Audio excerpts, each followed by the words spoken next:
جو شفاء ہے سراسر تیرا نور ہے، جو شفاء ہے سراسر تیرا نور ہے، جو کتاب ہدایت ہے منشور ہے، جس کا ہر لفظ تحریف سے پاک ہے، جس کا ہر لفظ تحریف سے پاک ہے، جس کی تو نے حفاظت کا وعدہ کیا، اے خدا اے خدا تو ہے سب سے بڑا، تیرا ہم سب کو ہی ہونا ساری تیرا، اے خدا تو ہے سب سے بڑا، جس پہ چلتے رہے انبیاء اولیاء، جس پہ چلتے رہے انبیاء اولیاء، راستہ وہ ہدایت کا ہم کو دیکھا، گمراہی میں نہ کر تو ہمیں مبتلا، گمراہی میں نہ کر تو ہمیں مبتلا، تو ہے مشکل کشا تو ہے حاجت روا، اے خدا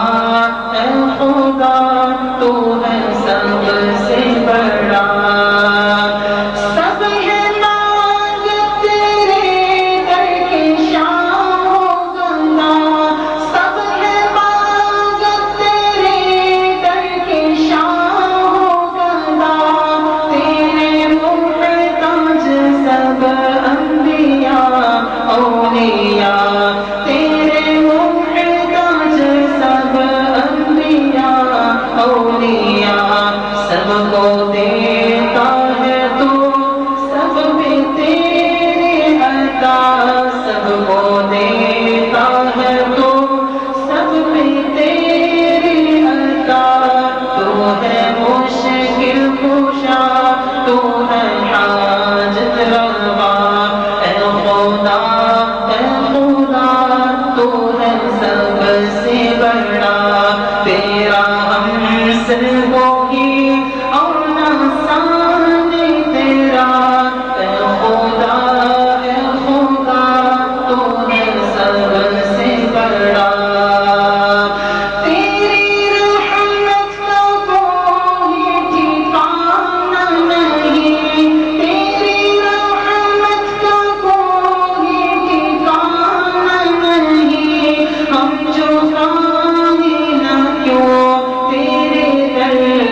بخاری اس خاص موقع پر اس شیخ کو جن کو تقریباً 20 سال کے لگ بھگ بخاری شریف پڑھاتے ہوئے ہیں، وہ آپ کے سامنے اسٹیج پہ تشریف لاتے ہیں۔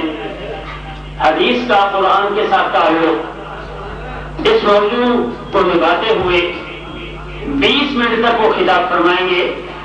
ذرا ہوش سے بیٹھنا، یہ علمی گفتگو جو ہو رہی ہے اس سے بہت سے لوگوں کو فائدہ ہوگا انشاءاللہ، اور میں امید کرتا ہوں کہ ہم سب کو ہی فائدہ ہوگا۔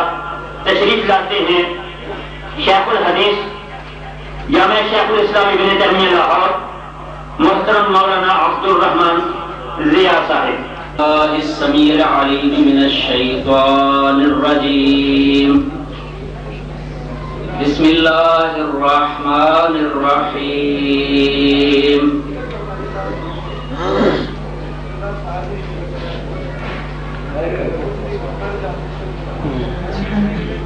وما ينطق عن الهوى إن هو إلا وحي يوحى۔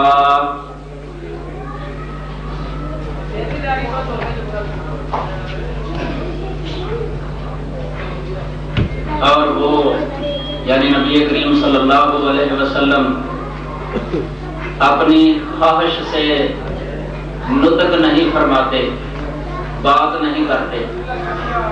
ان ہوگا الا وحی، آپ کی بات وحی ہی ہوتی ہے، یوحا الیہ، جو آپ کی طرف بھیجی جاتی ہے اللہ وحدہ لا شریک کی طرف سے۔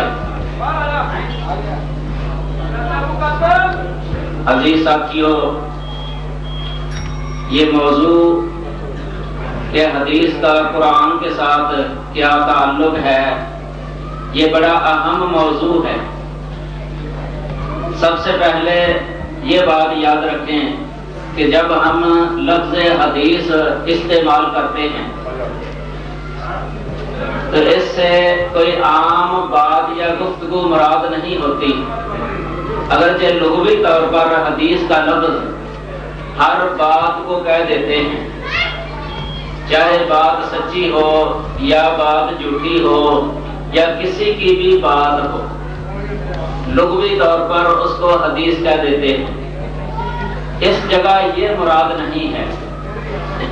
اس جگہ پر محدثین کی اصطلاح میں حدیث مراد ہوتی ہے کہ جو رسول اللہ صلی اللہ علیہ وسلم کے منہ مبارک سے یا آپ کی زبان مبارک سے کلمات نکلے ہوں یا جو باتیں نکلی ہوں ان کو حدیث کہا جاتا ہے، لیکن اس تک محدود نہیں ہے۔ آپ صلی اللہ علیہ وسلم کے افعال یعنی آپ کے کام اور آپ کے اعمال، ان پر بھی حدیث کا اطلاق ہوتا ہے، جسے حدیث فعلی کہا جاتا ہے۔ اور اسی طرح آپ کی صفات پر بھی حدیث کا اطلاق ہوتا ہے، آپ کی تقریرات پر بھی حدیث کا اطلاق ہوتا ہے۔ اس اعتبار سے حدیث کی قسمیں بن جاتی ہیں، قولی حدیث یعنی آپ کے فرامین مبارکہ، اور فعلی حدیث یعنی آپ کے افعال اور اعمال مبارکہ، اور تقریری حدیث۔ تقریری حدیث ہم اس کو کہہ سکتے ہیں کہ آپ کی خاموشی مبارک۔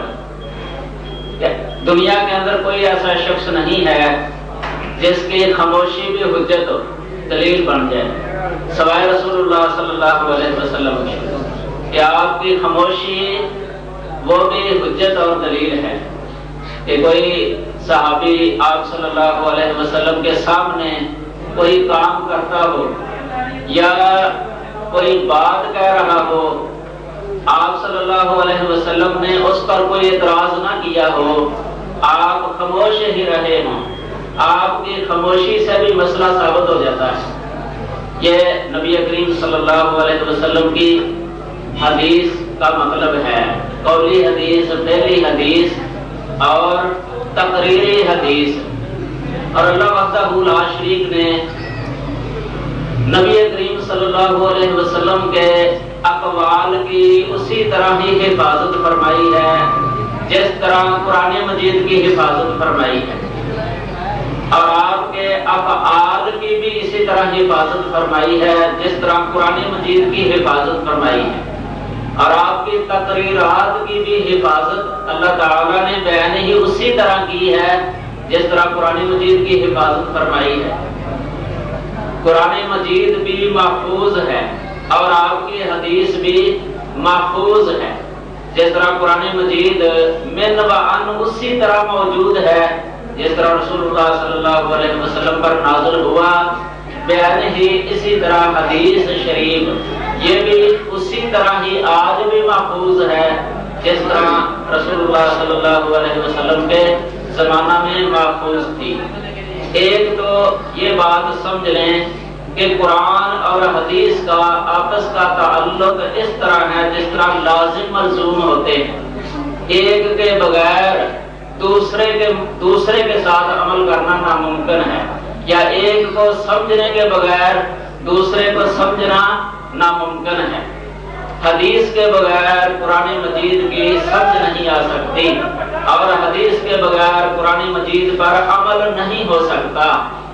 یہ بہت گہرا تعلق ہے، اور اس اعتبار سے بھی کہ یہ دونوں حجت ہیں یہ برابر ہیں، اور اس اعتبار سے بھی کہ قرآن اور حدیث دونوں ہی اللہ وحدہ لا شریک کی طرف سے نازل شدہ ہیں اور دونوں وحی ہیں، اس اعتبار سے ان میں کوئی فرق نہیں ہے، اور اس اعتبار سے کہ یہ واجب الاتباع ہیں دونوں اور واجب الطاعہ ہیں دونوں، قرآن اور حدیث ان دونوں میں کوئی فرق نہیں ہے۔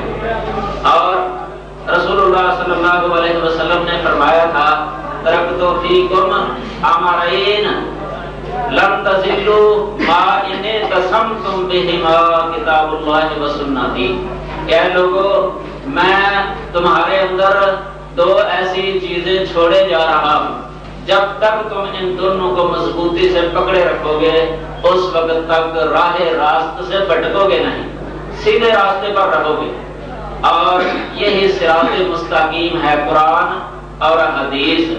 اور صحابہ کرام رضوان اللہ علیہم اجمعین وہ جس طرح رسول اللہ صلی اللہ علیہ وسلم پر قرآنی وحی نازل ہوتے ہوئے دیکھا کرتے تھے اور اس پر وہ ایمان لاتے تھے، بے عین ہی اسی طرح حدیثی وحی کو بھی وہ اپنی آنکھوں سے دیکھتے تھے۔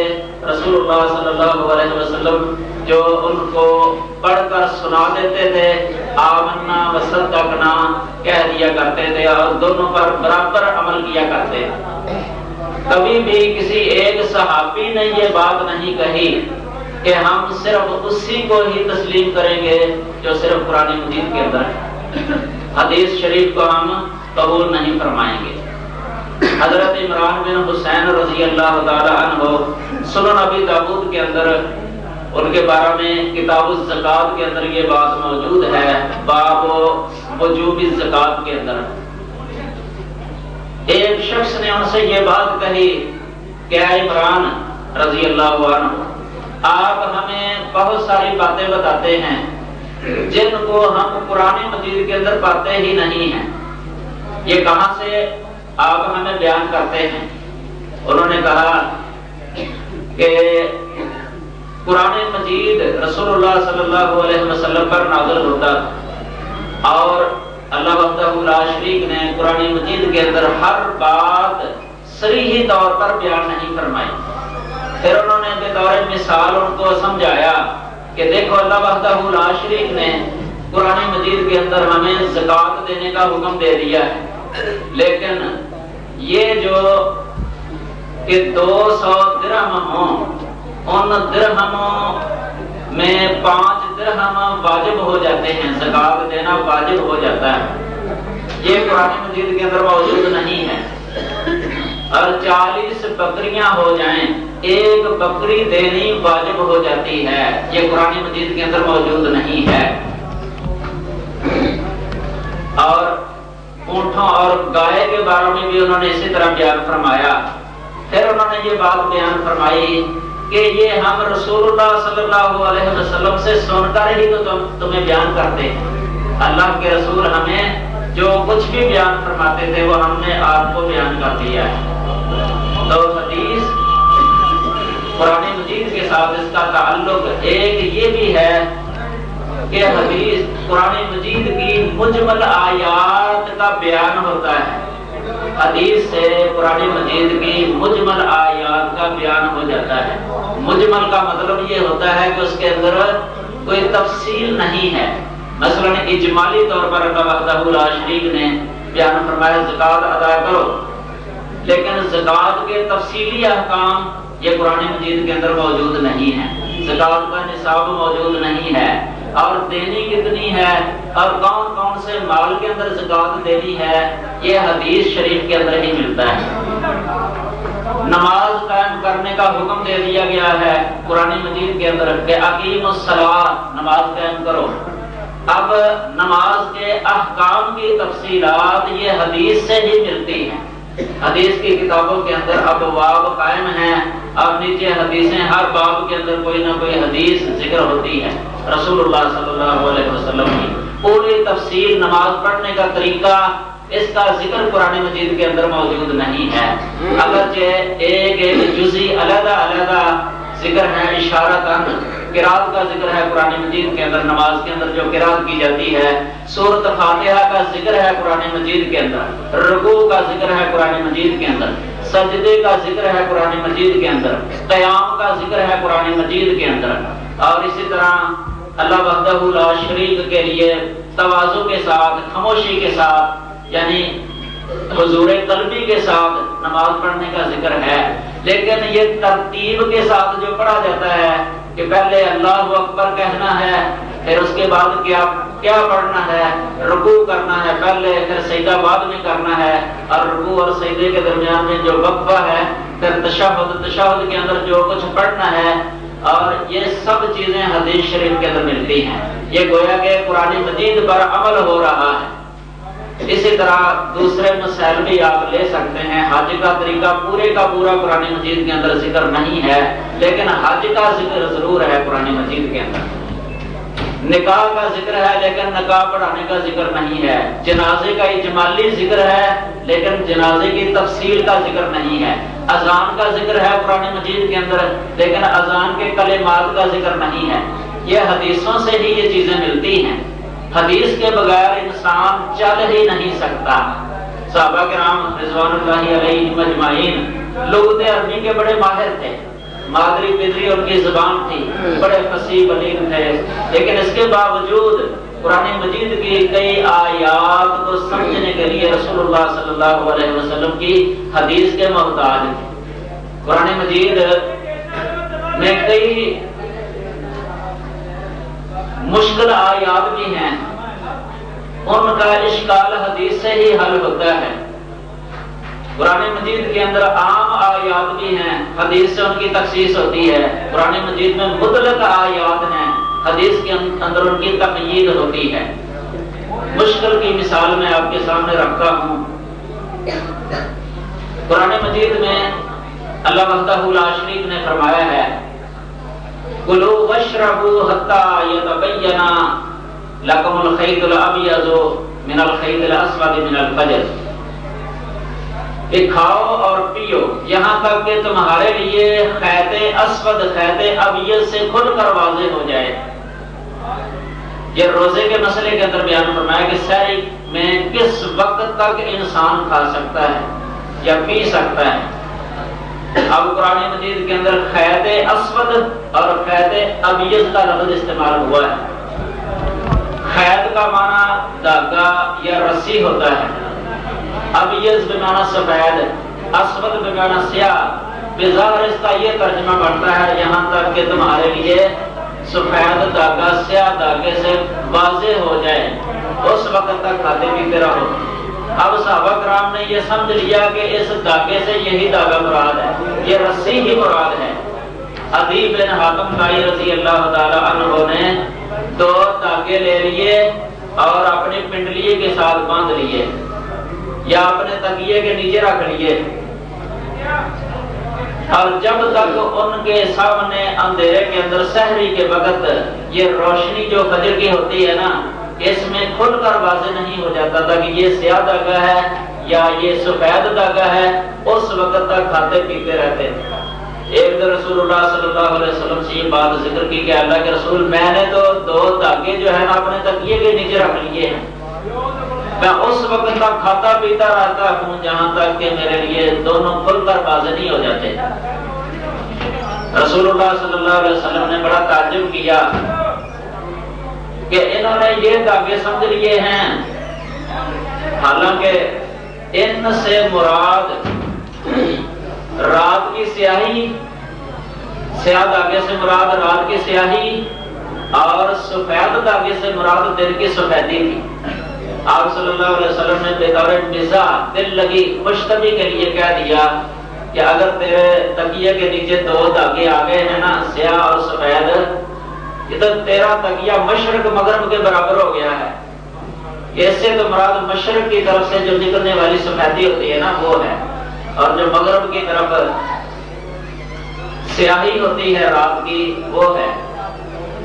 تو آپ صلی اللہ علیہ وسلم نے مطلب سمجھا دیا، اور اللہ وحدہ لا شریک نے اس وقت ابھی تک اس کے آگے من الفجر کا لفظ نازل نہیں فرمایا تھا۔ من الفجر اللہ نے شبہ اور شک دور کرنے کے لیے من الفجر کا لفظ نازل فرما دیا تاکہ کسی کو شبہ نہ لگ جائے جس طرح ان کو شبہ لگ گیا۔ من الفجر کا لفظ یہ بیان آ گیا ہے۔ اسی طرح اللہ وحدہ لا شریک نے قرآن مجید میں فرمایا ہے الذین آمنوا ولم یظلموا ایمانہم بظلم اولئک لہم الامن وہم مہتدون، کہ جو لوگ ایمان لائے اور انہوں نے اپنے ایمان کو ظلم کے ساتھ مخلوط نہیں کیا، ایمان کی حالت میں ظلم نہیں کیا، تو ایسے لوگوں کے لیے امن ہے اور یہی ہدایت والے۔ اب صحابہ کرام نے جب یہ آیت کریمہ سنی تو پریشان ہو گئے، اللہ کے رسول کے پاس آئے، کہنے لگے کہ اللہ کے رسول ایونا لم یظلم نفسا، ہم میں سے کون ہے جس نے اپنے نفس پر ظلم نہ کیا؟ اللہ تعالیٰ فرما رہے ہیں کہ جس نے ایمان لا کر ظلم نہیں کیا تو اس کے لیے امن اور ہدایت ہے۔ ہمارے لیے تو امن بھی نہیں، ہدایت بھی نہیں اگر یہ ہے کہ ظلم تو ہر شخص سے ہو جاتا ہے، کم از کم اپنے نفس پر ظلم کر بیٹھتا ہے انسان۔ نبی صلی اللہ علیہ وسلم نے فرمایا لیسا کما زعمتم، اس آیت کا مطلب اس طرح نہیں ہے جس طرح تم سمجھ بیٹھے، اس ظلم سے مراد شرک ہے۔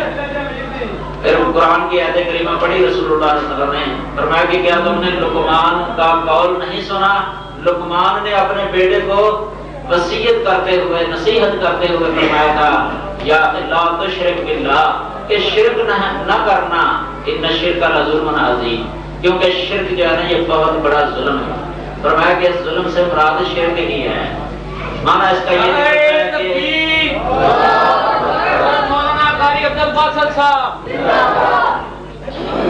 ایمان کی حالت میں کوئی شخص شرک نہیں کرتا، ایسے شخص کے لیے امن و سلامتی ہے اور یہی شخص ہدایت والا ہے۔ تو یہ 2 مثالیں ہیں، وہ خود بھی گمراہ ہوئے ہیں اور لوگوں کو بھی انہوں نے گمراہ کیا ہے۔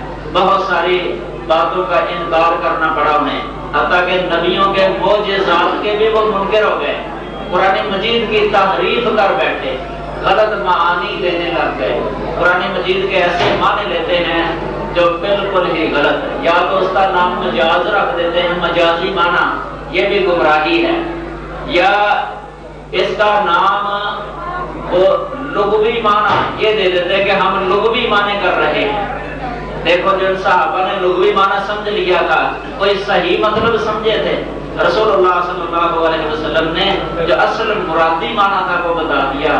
ایک لغوی معنی ہوتا ہے کسی بھی لفظ کا، ایک مرادی معنی ہوتا ہے جو شارع نے جو مراد لیا ہونا کہ اللہ کی کیا مراد ہے، رسول اللہ صلی اللہ علیہ وسلم نے کیا مراد لیا ہے، وہ حدیث سے ہی پتہ چلتا ہے۔ حدیث کے بغیر اصل مرادی معنی تک پہنچنا مشکل ہوتا ہے۔ مثال کے طور پر جو لوگ کہتے ہیں کہ ہمیں قرآن کافی ہے، حدیث کی بالکل ضرورت نہیں ہے، قرآن مجید میں آتا ہے حضرت ابراہیم علیہ السلام آگ کے اندر ان کو پھینک دیا گیا تھا. اللہ وحدہ لا شریک نے آگ کو حکم دے دیا یا نار کونی بردم و سلام علی ابراہیم، اے آگ تو ابراہیم علیہ السلام پر ٹھنڈی اور سلامتی والی ہو جا. آگ اسی وقت ہی ٹھنڈی ہو گئی اور سلامتی والی ہو گئی، کیونکہ اللہ وحدہ لا شریک کا حکم آ جائے کونی تو کوئی شے اس کی مخالفت کر ہی نہیں سکتی. کونی حکم ایک شرعی حکم ہوتا ہے اللہ تعالیٰ کا، ایک کونی حکم ہوتا ہے. شرعی حکم کی مخالفت کر سکتا ہے کوئی، مثال کے طور پر شرعی حکم ہے کہ نماز قائم کرو، یہ حکم ہے اللہ تعالیٰ کا شرعی، لیکن کئی نماز قائم کرتے ہیں کئی نہیں کرتے، اکثر بلکہ نہیں کرتے، یہ مخالفت کر رہے ہیں نا. لیکن کونی حکم جب آ جاتا ہے تو کوئی بھی مخالفت اس کی نہیں کر سکتا. یہ جو کہہ دیتے ہیں نا کہ اللہ کے اذن کے بغیر ایک پتا بھی نہیں گر سکتا، یہ کونی اذن ہوتا ہے، کونی حکم. تو کونی حکم کی کوئی بھی مخالفت نہیں کر سکتا اللہ تعالیٰ کی. جمادات جو بے جان چیزیں ہوتی ہیں نا، یہ بھی اللہ تعالیٰ کے کونی حکم کے تابع ہیں. آگ یہ بے جان ہے، آگ کے اندر خاصیت جلانے کی اللہ ہی نے رکھی ہے، اللہ ہی اس کو چھین سکتا ہے، سلب کر سکتا ہے. اللہ تعالیٰ نے آگ کو حکم دے دیا کہ ٹھنڈی اور سلامتی والی ہو جا، وہ ٹھنڈی اور سلامتی والی ہو گئی. اب یہ جو لوگ منکرین حدیث ہیں، یہ پرویزی لوگ، یہ معجزات کے منکر ہیں. اس کی بڑی عجیب و غریب تعبیر کی ہے. ان کا ترجمہ میں آپ کو سناتا ہوں کہ انہوں نے ترجمہ کیا کیا ہے اس آیت کریمہ کا اور معجزے کا انکار کر دیا. اللہ وحدہ لا شریک نے فرمایا قلنا، ہم نے کہا، یہ میں دوسرا صحیح ترجمہ پہلے کرتا ہوں. قلنا، ہم نے کہا، یا نار کونی، اے آگ کونی ہو جا تو بردم و سلاما، ٹھنڈی اور سلامتی والی، علی ابراہیم، ابراہیم پر. تو وہ آگ ٹھنڈی ہو گئی. یہ سورۃ انبیاء کی 69 نمبر آیت کریمہ ہے. اب پرویزی ترجمہ سنیں. کہتے ہیں کہ وہ ابراہیم کے خلاف عداوت اور انتقام کی آگ کو یوں بھڑکا رہے تھے اور ہم ایسا انتظام کر رہے تھے کہ اس آگ کے شعلے سرد پڑ جائیں اور وہ ابراہیم کو کوئی گزند نہ پہنچا سکیں. دیکھو انہوں نے آگ کی کس طرح تحریف کی ہے، غلط معنی کیا ہے. نار کا معنی ہی بدل کے رکھ دیا. نار کا معنی آگ ہے، آگ جو ہم دن رات جو ہے نا جلاتے بھی ہیں، استعمال میں بھی لاتے ہیں، لیکن وہ آگ سے مراد سینے کی بڑاس لے رہے ہیں. ابراہیم علیہ السلام کے دشمنوں کے دل کے اندر جو غصے کی اور غیظ و غضب کی بڑاس تھی، اللہ تعالیٰ نے اس کو ٹھنڈا کر دیا. یعنی وہ ابراہیم کو کوئی نقصان ہی نہیں پہنچا سکے. یہ ہے قرآن مجید کی مانوی تحریف کہ معنی ہی بدل کر رکھ دیا.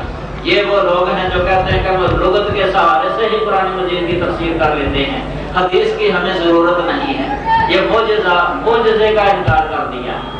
اور دوسری مثال اللہ وحدہ لا شریک نے حضرت یونس علیہ السلام کے بارے میں فرمایا ہے لولا انہ کان من المسبحین للبث فی بطنہ الی یوم یبعثون.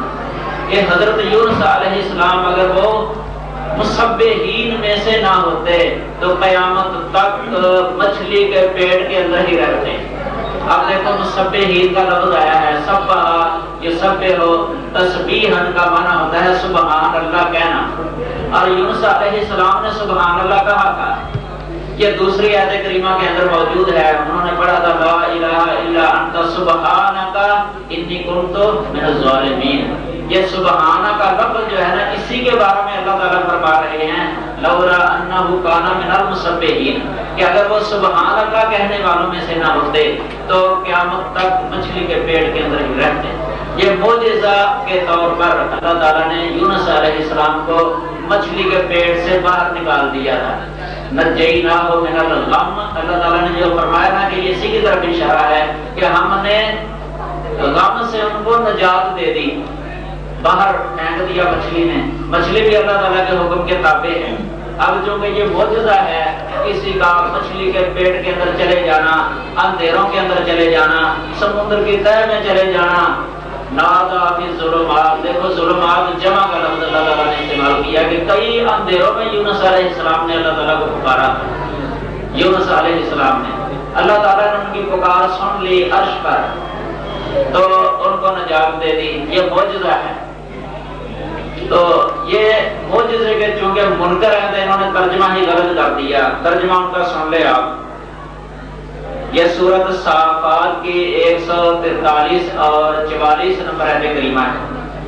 کہتے ہیں کہ لیکن اس نے یعنی یونس نے بہت ہاتھ پاؤں مارے، انتہائی جد و جہد کی اور مچھلی کی گرفت سے اپنے آپ کو چھڑا لیا. اگر وہ ایسا نہ کرتا اور بہت اچھا تیراک نہ ہوتا تو مچھلی اسے نگل لیتی، پھر وہ قیامت تک باہر نہ آ سکتا. دیکھو کتنا غلط ترجمہ ہے. مسبحین کا معنی تیراکی کرنے والا کر دیا ہے کہ سمندر میں تیراکی اور تو آتی تھی، تیراکی بہت محنت اور کوشش ہے، ہاتھ پاؤں مار مار کر کنارے پر آ گئے تھے اور مچھلی کے پیٹ سے مچھلی سے ویسے ہی بچ گئے. دیکھو کتنی تحریف ہے قرآن مجید کی. یہ وہ لوگ ہیں جو کہتے ہیں کہ ہمیں حدیث کی ضرورت ہی نہیں ہے، ہم قرآن مجید کی تفسیر خود آپ ہی کر لیتے ہیں لغت عربی کے سہارے. یہ گمراہی نہیں ہے تو اور کیا ہے؟ یہ سراسر گمراہی ہے. معجزے کا بھی انکار کر دیا، اللہ تعالیٰ کی قدرت کا بھی انکار کر دیا. اور تیسرا آخری مثال جو ہے نا یہ ہے حضرت یوسف علیہ السلام اور یعقوب علیہ السلام کا واقعہ. سورۃ یوسف کے اندر بھی تفصیل موجود ہے. اس میں یہ آتا ہے فلما ان جاء البشیر القاه على وجهه فارتد بصيرا. یوسف علیہ السلام کا کرتا لے کر آئے تھے نا تو حضرت یعقوب علیہ السلام کے چہرے پر انہوں نے کرتا جو ہے نا وہ لگایا. اللہ تعالیٰ نے معجزے کے طریقے پر بطور معجزہ ان کی آنکھوں کی بینائی واپس لوٹا دی. فارتد بصیرا، یہ لفظ ہے کہ وہ بصیر ہو گئے یعنی دیکھنے والے ہو گئے، ان کی نگاہ واپس آ گئی. یہ اللہ تعالیٰ نے کر دیا. معجزہ ہے. اللہ جو چاہے کر سکتا ہے. اللہ کن کہے جو چاہے کر سکے. اب دیکھو یہ جو کہ معجزے کے منکر ہے نا تو فرتد بصیرہ کا معنی ہی غلط کر دیا. یہ بصیر لفظ جو ہے نا عربی لغت کے اندر مشترک ہے. یہ بصارت سے بھی ہوتا ہے اور بصیرت سے بھی ہوتا ہے. اس جگہ پر یہ بصارت سے ہے جو نگاہ ہوتی ہے آنکھوں کی. تو صحیح ترجمہ اس کا یہی بنتا ہے کہ ان کی نگاہ ٹھیک ہو گئی، صحیح ہو گئی. لیکن انہوں نے ترجمہ غلط کیا ہے. کہتے ہیں چنانچہ جب وہ قافلہ کنعان پہنچ گیا اور خوشخبری دینے والے نے یوسف کا کرتا یعقوب کے سامنے کیا تو اسے یقین آ گیا. یہ فرتد بصیرہ کا ترجمہ کر رہے ہیں کہ یعقوب کو یقین آ گیا کہ میرا بیٹا موجود ہے، زندہ ہے. حالانکہ یہ ترجمہ صحیح نہیں ہے. بصیرہ کا معنی ہے کہ ان کی آنکھیں، کیونکہ بیٹوں نے یوسف کو بتایا تھا کہ ہمارے باپ کی تو بینائی جو ہے نا وہ جاتی رہی ہے، ان کی آنکھیں سفید ہو گئی. تو یوسف علیہ السلام نے کہا تھا کہ میرا کرتا جو ہے نا لے جب میرے باپ کے چہرے پر ڈال دینا. تو انہوں نے ایسے ہی کیا تو اللہ تعالیٰ نے بینائی واپس کر دی. اور یہ ترجمہ کر رہے ہیں کہ ان کو سمجھ آ گئی، یقین آ گیا کہ میرا بیٹا زندہ ہے. اسی طرح انہوں نے اس قدر تحریف کیا کہ اللہ تعالیٰ لفظ اللہ کا بھی معنی بدل کر رکھ دیا ہے. یہ آخری مثال ہے، چھوٹی سی مثال ہے. لفظ اللہ کا معنی کرتے ہیں قانون.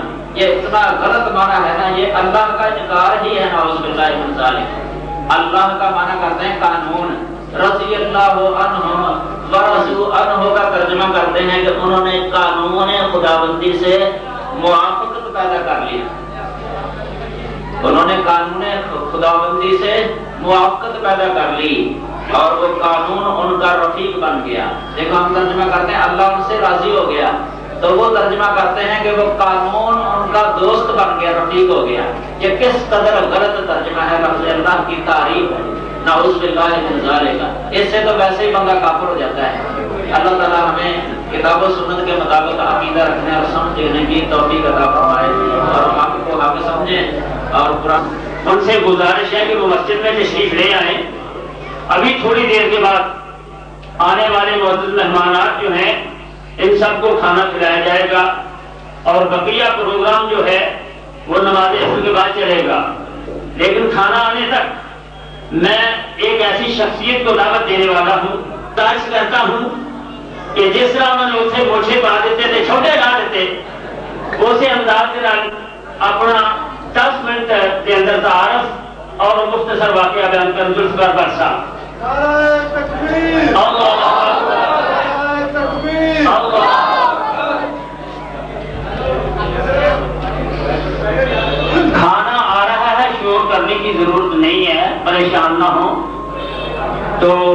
یہ 10 منٹ کا خطاب سنیں، اس کے بعد کھانا انشاءاللہ۔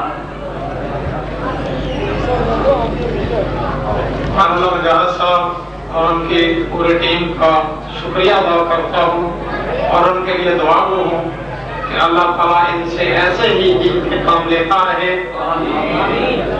اور معزز سامعین، آپ سب کو میری طرف سے السلام علیکم ورحمۃ اللہ وبرکاتہ۔ اتنی بڑی تقریب میں اتنے بڑے علماء کرام تشریف لائے اور انہوں نے خطاب کیا، مجھے آسان چیز تو ویسے ہی نہ تو اتنا علم ہے اور نہ ہی اتنا مقرر ہوں، اور انہوں نے بھائیوں نے کھڑا کیا ہے تو یہ ان کی رہنمائی ہے اور دوستوں کا اثرات تھا کہ آپ ضرور تشریف لائیں۔ تو میں اور حبیب اللہ بھائی جنہوں نے پہلا کلوہڑا چلایا تھا وہ بھی ٹھیک ہے، اتنے بھی انٹرویو لین لگیا بھی ندیم بار جہاں پنجاب ٹی وی کا نمائندہ سی کہندا سی مامو جی انٹرویو سارا نمایاں جہاں چینل ہے پنجابی جی کرنا ہے گفتگو۔ بھائی حبیب اللہ صاحب نے سانوں گزارش ہے کہ وہ بھی انہوں نے نال تشریف لایا ہو۔ بھائی حبیب اللہ صاحب نے تو تشریف لایا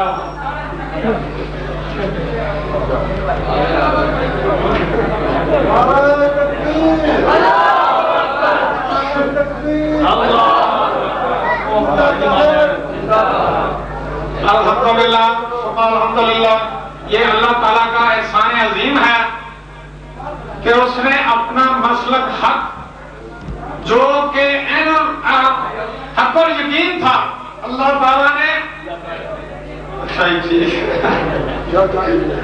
اللہ تعالیٰ نے اکھاں نہ دیکھنے کا موقع دے دیتا۔ اے الحمدللہ اللہ کا احسان ہے کہ اللہ تعالیٰ نے ساڈے تے پلیٹ چھپا کے فتح گھر بھیج دیتی۔ جنہوں 2 تاریخ نو 11 تاریخ نو دوسرا مہینہ ہے، 11 تاریخ ہے جدھر واقعہ ہوا ہے، جمعے کا دن ہے۔ فجر پڑھن روٹین چ مسجد گئے ہیں، اقبال بھائی اور مصطفیٰ باجوہ اسلام آباد ہی رہنے ہیں۔ مصطفیٰ باجوہ بیسکلی پہاڑی پور کا رہنے والا ہے، ساڑھے تو پہاڑی پور تقریباً 4-5 کلومیٹر تے واقعہ۔ یہ اتنے ٹیچر ہے، یہ اتنے آئے دن اپنے اسے جھوٹے دین نو جھوٹے مسلک نو پہچان واسطے کہ بابے یہ کر دیں بابے وہ کر دیں، آئے دن بحث کرتا رہتا سی کسی نہ کسی اہل حدیث نال۔ کوئی ساڈے ورگا سر پھرا بھی ہوندا، اور ساڈے ورگے سر پھرا اقبال بھائی نے انجی گل کر بیٹھا، انہیں کہا سی پڑھ دیا ٹالی کالا رولا بابا کی کہے گا سانو۔ انہیں آخیا اسی تیرا سونے چیلنج قبول کر رہے ہیں۔ مفتی عبدالرحمان راوت صاحب ساڈے اتنے مسجد جمعہ پڑھاتے رہے باغ والی مسجد، اس منڈے کا جماعت الدعوہ نال تعلق سی۔ انہیں انہوں نے فون پہ گل کی، انہیں کہا اسی یہ چیلنج قبول کر رہے ہیں، تو یہ سانگلے ٹر جا باغ والی مسجد اگوں بھائی اپنی بندوبست کر لیں گے۔ جب سویرے فجر پڑھ کے چلنے لگا میں بھی بلا بھائی نے کہا بھائی ضرور گھر جانا نہیں، اتنے سارے کو پرانے آئے نے فیصلہ آبادوں اسلام آبادوں، یہ کوئی مسئلہ ہے گل سننی۔ ٹھیک ہے بھائی بیٹھ گئے، بھائی اقبال بھائی کو سارا واقعہ پوچھا مسئلہ کی ہے، انہیں کہ جی اس طرح مصطفیٰ باجوہ نامی بندہ ہے، یہ آئے دن اتنے چیلنج کرنا رہتا کہ سارے دربار سے بابے کے دربار بہادر علی سرکار کے دربار سے ٹالی ہے ڈگی، اگر انہوں تسی کوئی بندہ وڈ لے اور ٹالی بھی لے دے تو لکھ روپیہ بھی دیا گا، چیلنج بھی ہو جائے گا۔ جی نہ وڈ سکے تو بابا جانے نے تسی جانو، اتنے کوئی بندہ وڈ نہیں سکتا ہے بابے کی کرامت ہے۔ انہیں اپنے انٹرویو بھی گل کہی، اور جدو انہیں گل کی میں کہ وہ مصطفیٰ باجوہ کتنے ہی، انہیں کہا باہر ہے جی بڑ صاحب، میں کہا بلا لو۔ اور میں کہا باجوہ صاحب تسی نماز پڑھی نہیں؟ وہ کہنا بڑ صاحب میرے کپڑے پلیز سن، اتنے آجو باہر بیٹھ کے گل کر لینا۔ میں کہ کپڑے پلیز نماز سے نہیں ہوتی، لیکن کم از کم بیٹھ کے گل تو ہو سکتی ہے۔ اقبال بھائی نے سانو جی گل دسی اسی تصدیق چاہتے ہیں کہ واقعی انج گل ہے، انہیں کہا جی بالکل انج ہی گل ہے۔ میں کہا انج گل ہے نا تو سونے ہی زبانی کلامی کام نہیں کرتے اسی اسٹام لکھنا ہی سٹیٹمنٹ لکھنی ہے وہ کہنا بالکل جی سٹیٹمنٹ بھی لکھو تو میڈیا بھی لیا میں کہ جڑا کام اسی چاہتے آپ ہی منی جاتا الحمدللہ اللہ نے آسان کیتا انہیں اپنا بھائی بلا لیا اسی پنڈ فون کر کے کہ سانو لے جائیں اسی انہوں کہا کہ اسٹام لکھ لینے ہیں میں چکن ناشتہ تیار کر رہے ہیں ناشتہ تیار کیتا انہیں چکن اسی اسٹام لکھ لیا اسی چاہتے ہیں کہ گل سیکرٹ رہے اگر اوپن ہو گئی بہت دنیا ٹر گئی کم پایا تک میل تک نہیں پہنچنا لیکن اللہ کو منظور ہی کچھ ہے اور سی اللہ کو بہتر منظور سی وہ بندہ اپنی اسے اسٹام دیا کاپیاں اپنی ساریا بریلیاں مسجدیں بن گیا اسی اقبال بھائی جڑا اسلام آباد آیا سی وہ مرضی سی کہ میں جمعہ پڑھ کے تھوڑے نال ہی چلا گا انہوں وہ ٹوریا کہ تو نال جا کوئی پھیرا پھیری کرے گا کوئی گل کرے گا سارے کا تیرا رابطہ رہنا سانو دس دے انہیں سانو دسیا کہ اسٹام دیا کاپیاں ساریا بریلیاں مسجدیں بن گیا نالے مولوی نعمت اللہ کے دربار کا سلام بھی کر کے گیا میں کہا کوئی گل نہیں سارے بابے اتنے کٹھے ہو جانے انشاءاللہ اللہ دے کے کیڑی شاید نہیں ہے یہ تو ادھر پروانے نے انشاءاللہ انہیں وڑ دینی ہے ڈالی میں غلام بھائی کی ٹیم 5-6 بندے کی تشکیل دیتی میں کہ جا کے تسی وزٹ کرو ڈالی کا جمعے تو بعد کا پروگرام ہے جمعے تو بعد جانا ہے انشاءاللہ ہم تو اللہ کے ساتھ بولو وہ ٹائم لمٹ لکھن والی نہ انہیں کیا نہ آسان کیا نہ انہیں لکھا کہ آگے کتنے ٹائم سے اسی وڈا گے نہ انہیں کیا کتنے ٹائم سے وڈو گے وہ بعد وہ چلے جاتا ہے اسی جمعہ پڑھ کے اتنے چلے جانے ہیں جدو اسی پتا لگا کہ انہیں ساریا مسیطا اعلان کرا اسلام کی کاپی بن گیا اسی جمعے اعلان کرا دیتا پنڈا جلی آباد پنڈوریاں جتنے ساری شریعت والے کی سبھائیاں دی علی آباد پنڈوریاں کوٹلا کوٹلی پنڈوریاں یہ سارے پنڈ ہنجری اسی بھی فون کر دیتے بندے کہ جمعہ پڑھ کے سارے اتنے پہنچو ٹرالیاں لے کے جو بھی تھوڑے کو چیز پہنچتی ہے نا ہتھیار جو بھی ملتا پہنچو ٹرالی انشاءاللہ لیا بڑھ کے اسی جدو جمعہ پڑھ کے اتنے گئے جانے سارے کو تقریباً 200-400 بندہ اتنے بریلی اکٹھا سی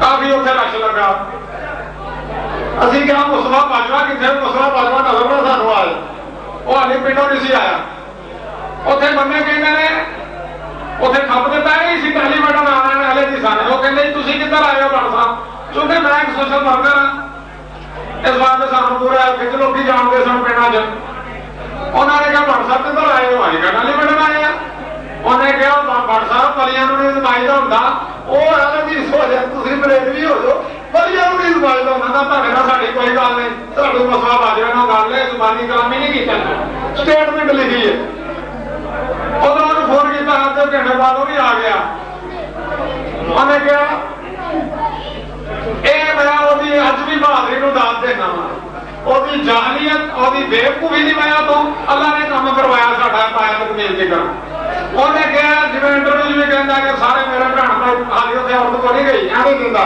بھن بھائی پڑھا ہٹ جو یہاں بھائیوں ٹائم دیو بابا جانے یہ جانن تسی پیچھے ہو کے تماشا دیکھو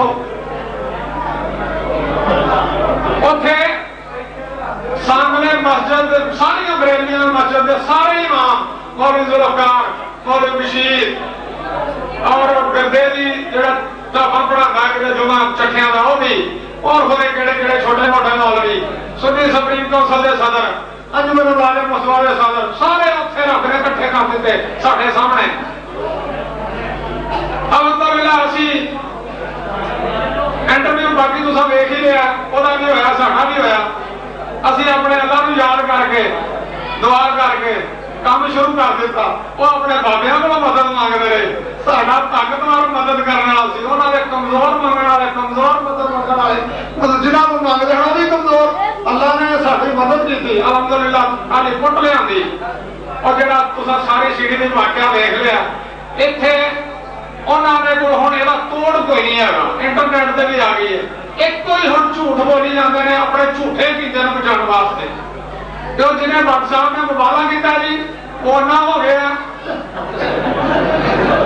اور جنہیں پہلا گھوڑا مارا بھی بڑا بھائی نے لوگ ٹوٹ گئی ہے یہ سامنے ہی سنیا پھر رہے ہیں یہ باہر کے اشارے سے بکواس کرتے پھرتے ہیں سانو گجرا والے تو بھائیاں فون کیتا کہ بٹ صاحب یہ اتنے ساڈے بڑی کھپ پئی ہے تھی آ میں کہ یار اسی مزدور جے بندے ہیں ساڈے کو کتنے نہ ٹائم ہے اسی اپنا روٹی کمانے مسا کئی نہیں دیہڑیاں بن سکتے انہیں کہا جی جی اگر تانوں ویخ کے کوئی زندہ سلامت صحیح کوئی بریلوی والے چیز ہو جاتا کیتے تو اتنے آ جانا تاری نجات واسطے یہ بھی کافی ہے میں کہا بھائیاں اسی پھر پٹی صاحب اسی سرما لاواں گے اسی کلے ہی نہیں گئے پوری ویگن ٹالی کروپری بھر کے لا گئے اتنے الحمدللہ عمر صدیق صاحب سن اتنے حافظ عبدالرحمان صاحب سن اتنے تیبرمان ذہنی صاحب جہے خطاب جنہ کیا سارے مسجد شریف وہ بھی سن علماء کرام ڈاکٹر ریاض صاحب سن کافی علماء کرام سن کانفرنس انہوں نے کرائی سی الحمدللہ اسی طرح مختلف فیصلہ بند ہونا ہے کون سا وہ کہنا ہے جی وہ کوئی کہنا ڈاکٹر صاحب کو فالج ہو گیا میں کہا یہ اللہ کا آسان ہے ساڈے تے اللہ تعالیٰ نے سانو حالی تک کوئی تکلیف نہیں دیتی اگر کوئی تکلیف بھی آتی ہے تو اللہ والوں آتی ہے اگر کوئی خوشی آتی ہے تو بھی اللہ والوں آتی ہے یہ اللہ کا ساڈے تے آسان ہے اللہ نے اب جس طرح یہ اکھاں نال وہا دیتا لوگوں کو اپنا صحیح منہج اسی طرح اللہ نے ساڈے کو آنے والی مصیبتاں بھی دور کر دیتیاں نے اور اسی بدولت اسی یہ بھائیاں نوں کہنے ہیں کہ ساڈے لیے خصوصی دعا کرو اللہ تعالیٰ صحت تندرستی رکھے اللہ تعالیٰ ساڈا یہ عمل قبول کر لے وما علینا الا البلاغ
أن محمدا عبده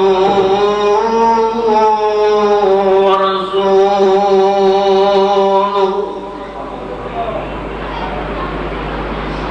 أما بعد فإن خير الحديث كتاب الله وخير الهدي هدي محمد صلى الله عليه وسلم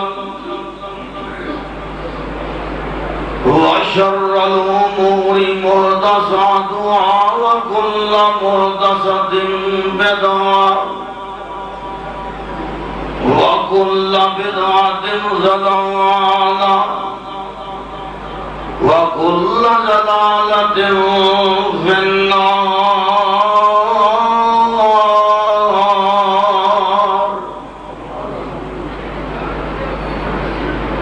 أعوذ بالله السميع العليم من الشيطان الرجيم.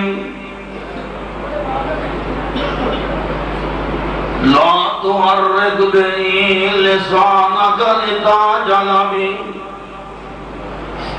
لا تحرك به لسانك لتعجل به إن علينا جمعه وقرآنه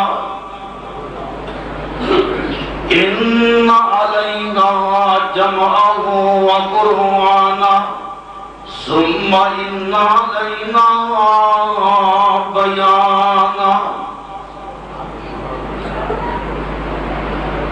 حمد و ثنا للہ.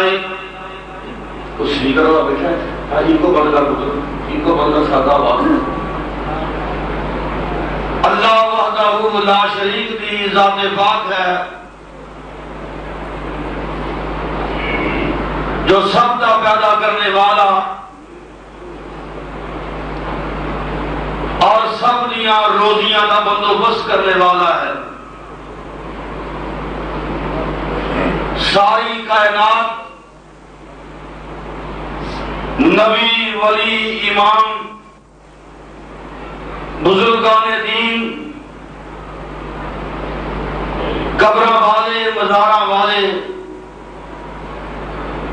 جبیاں والے دستاراں والے تالیاں والے فکراں والے سارا جہان ایک رب دا محتاج ہے. اللہ پاک کسے دے محتاج نہیں. نہ اللہ پاک دی ذات اندر کوئی شریک ہے. کیا مانا اللہ پاک خود کسے دی اولاد نہیں اور او دی بھی کوئی اولاد نہیں. نہ ہوتا بیٹا ہے نہ بیٹی ہے نہ بیوی ہے نہ کوئی سلسلہ قرابت ہے اور نہ ہی وہی مخلوق جو کوئی ہوتا جز اور حصہ بن سکتا ہے. وہ اپنی ذات اندر وحدہ لا شریک ہے. اپنے اختیارات اندر وحدہ لا شریک ہے. اپنے حقاں اندر وحدہ لا شریک ہے. درود و سلام تاجدار مدینہ امام الانبیاء تواڈے اور میرے محبوب پیغمبر حضرت محمد رسول اللہ صلی اللہ علیہ وسلم دی ذات گرامی تے ہے. ماشاءاللہ خطبہ جمعہ المبارک تو اے جلسہ جاری و ساری ہے. دعا ہے کہ اللہ پاک اس جامعہ نو مزید کامیاب فرمائے. برادر امان اللہ مجاہد صاحب بڑی لگن نال اور بڑے شوق نال ایک سلسلہ چلا رہے ہیں. اللہ پاک انہاں نو ہمت عطا فرمائے. حضرات آج دا یہ پروگرام اور اس اندر میں انشاءاللہ عظمت حدیث کے حوالے نال کچھ عرض کراں گا. گزشتہ سال میں نے قرآن پاک کی عظمت کے بارے کچھ عرض کیتا سی اور آج اس پروگرام اندر عظمت حدیث اور میں تھوڑے سامنے قرآن پاک دی جڑی آیت پڑھی ہے کہ اندر اللہ پاک نے دو باتاں بیان کی دیا نے. ایک بات یہ ہے کہ حدیث پاک بھی وہی ہے. حدیث پاک بھی اللہ پاک والوں وہی ہے. جویں قرآن وہی ہے ایویں حدیث مصطفیٰ بھی وہی ہے. حضرات اور قرآن پاک دی شرح حدیث مصطفیٰ کر دی ہے. اگر قرآن پاک دی شرح حدیث سے عمل نہ ہوئے, حدیث کو نہ منیے تو قرآن سمجھ نہیں ہوتا. قرآن سمجھ نہ آیا تو قرآن تے عمل نہ ہویا. جدو قرآن تے عمل نہ ہویا تو قرآن کا انکار ہو گیا. حضرات جڑا بندہ حدیث مصطفیٰ کا انکار کرتا ہے وہ قرآن کا بھی انکار کرتا ہے. اور آج اس بیان اندر دو باتیں عرض کراں گا. حدیث اللہ پاک دی وہی ہے, قرآن بھی وہی ہے اور حدیث بھی وہی ہے. اور دوسری بات, حدیث قرآن پاک دی شرح ہے. نبی محترم صلی اللہ علیہ وسلم جبریل امین وہی لے کے آندے, اور وہی بھی کوئی معمولی بات نہیں. حضرات بڑی بات قابل غور ہے. ہزاراں انساناں چے, کروڑاں انساناں چوں, ارباں خرباں انساناں چوں